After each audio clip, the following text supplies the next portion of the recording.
My name is Sam, and this is Sky Fantasy Labs, testing Sky theories with data. Hi guys, and welcome to Sky Fantasy Football, a data-based beginner's guide. This is part 3, scoring, and today we're looking more in detail at the scoring of Sky. So, let's look at the different ways a player can score points. Each player scores 2 points for being in the starting 11, and 1 point for getting in a substitute appearance.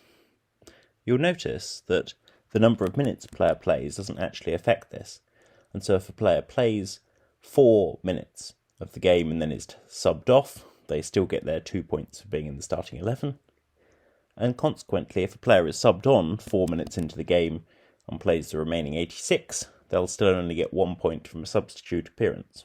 Players score points for scoring goals and assisting goals, and defenders and goalkeepers score points for clean sheets.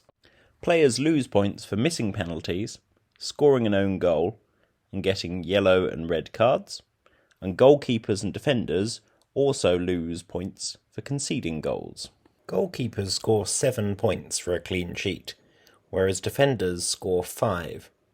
This means that quite often goalkeepers will end up being some of the best value players in the season, as they score quite a lot of points and usually remain fairly cheap. Goalkeepers who can consistently get save tiers are particularly important. For example, David Raya had an excellent season this year. Players also score points for completing passes, making successful tackles, getting shots on target, and in the case of goalkeepers, making saves. A player can only receive bonus points in each tier once for each game, i.e. a player who completes 75 passes will get 3 points for tier 2 passing bonus, but will not also receive 2 points for having 60 completed passes. Tier points are a major part of the Sky scoring system and lead to very different numbers of points being scored by players in Sky than in FPL. For example, Estupiñán scored 20 or so points more than Dunk in FPL, but Dunk scored around 60 more points in Sky. Let's have a look at why this is. We can divide the points achieved by Dunk and Estupiñán into 5 categories. Both Dunk and Estupiñán scored 1 goal, but Estupiñán scored 7 assists to Dunk's 0, so Estupiñán wins on that 27-6.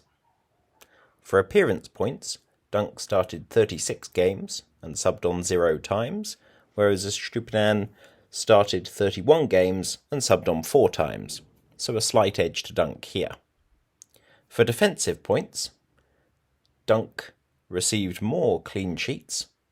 Although he did concede a few more goals, overall he still has a slight lead. Both Dunk and Estupiñán scored 4 yellow cards and so got -4 points, but the biggest distinction comes in the tier points. Dunk managed to achieve passing tier 2 23 times for 69 bonus points. This meant that he absolutely destroyed Estupiñán on the tier points and overall. Dunk also achieved passing tier 1 6 times for 12 points, whereas Estupiñán achieved passing tier 1 4 times for 8 points, tackles tier 1 twice for 4 points, and tackles tier 2 twice for 6 points.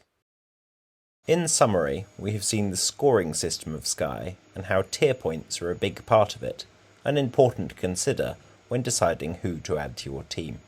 Fixtures have been released, so join us next time for part 4, where we will look at initial thoughts to building and starting squad.